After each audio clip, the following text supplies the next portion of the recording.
Greetings from man. I'll tell you, this is a rather improvised, unexpected recording. So in our return to film, I'm going to try something I haven't done before. I found a camera repair place that's up in Munich now that I've moved to Germany.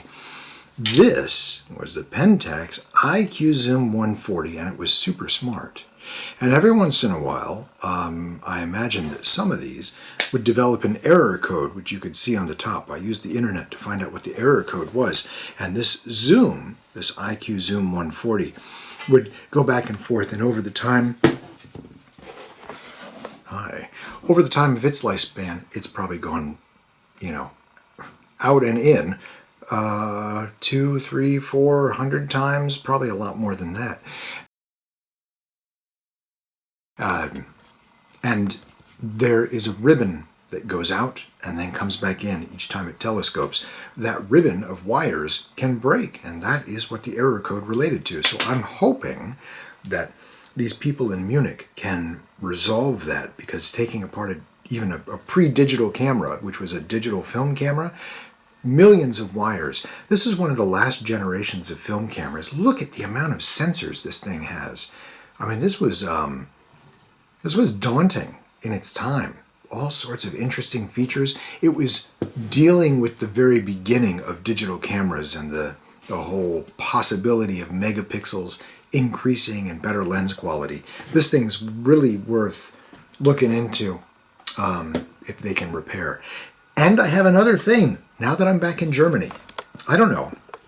I can't remember if this was a thrift store find or what, but this camera was made in Germany, and I'm really, really hoping that my return to film can include the Virgin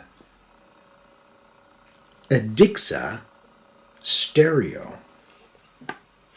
This camera is in full working order, except whatever you want to call lens A and lens B are just a little bit, a little bit like this or like this or like this or whatever. They're not quite synchronized. And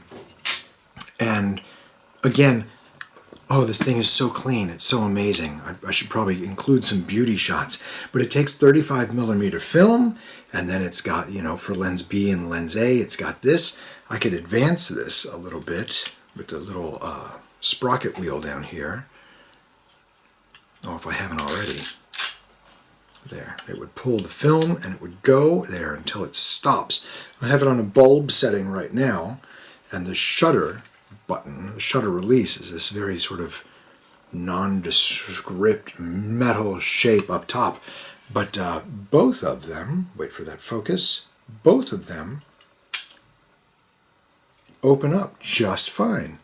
And this thing is so potentially amazing in this day and age of virtual reality and headsets and megapixels and resolution and per eye resolution for different headsets that you get. I'm very into VR, but really I'm super into optics and graphics and illustration and visuals. I'm totally a visual person. I guess I'm a visual learner. I don't know. I haven't actually seen evidence of that. Now, closing this, I can show you just a couple of eye-watering, beautiful details here. It has a boot, a shoe for the flash right here. Standard size, okay. Here is the logo for Virgin, W-I-R-G-I-N. It does not have a serial number. This is related to the film advance, of course.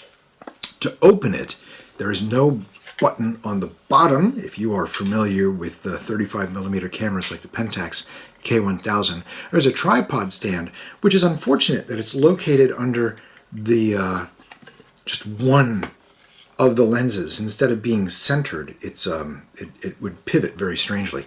But the back, the release for the back, is a small clip that you must raise in order to access the compartment for the film.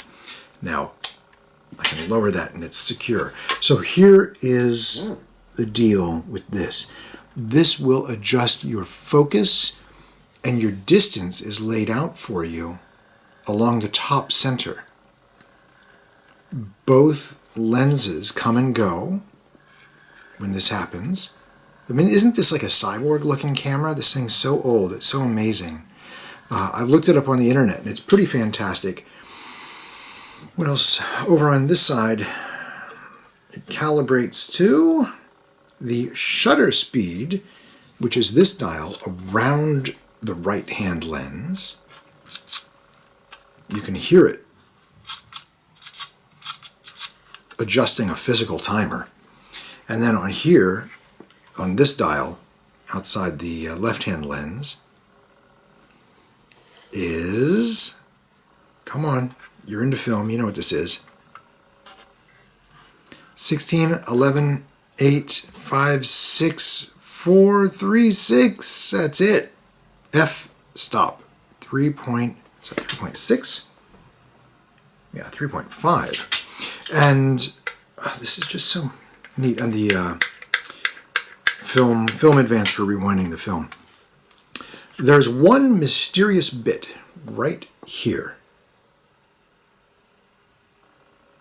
over the ring for the f-stop, which I suspect might help someone calibrate the location of this lens relative to the other lens. But this thing is sort of like the face of a Star Wars android. It's just, I really hope they can do something with this. Maybe what I'll do if they can't fix this is I'd turn this into a 3D model and put it out there for the world to enjoy. And this one too is a clever point and shoot. Just pick this thing up, you remember? Push down halfway and then finish pushing to take the picture. These things were so cool with little wrist straps that fit like your pet cat, pretty much. So, good luck to me. I'll do a follow-up video as I return to film, and we'll find out how long it takes, whatever this company is, in Munich to respond. Until then, be cool. I'll see you soon.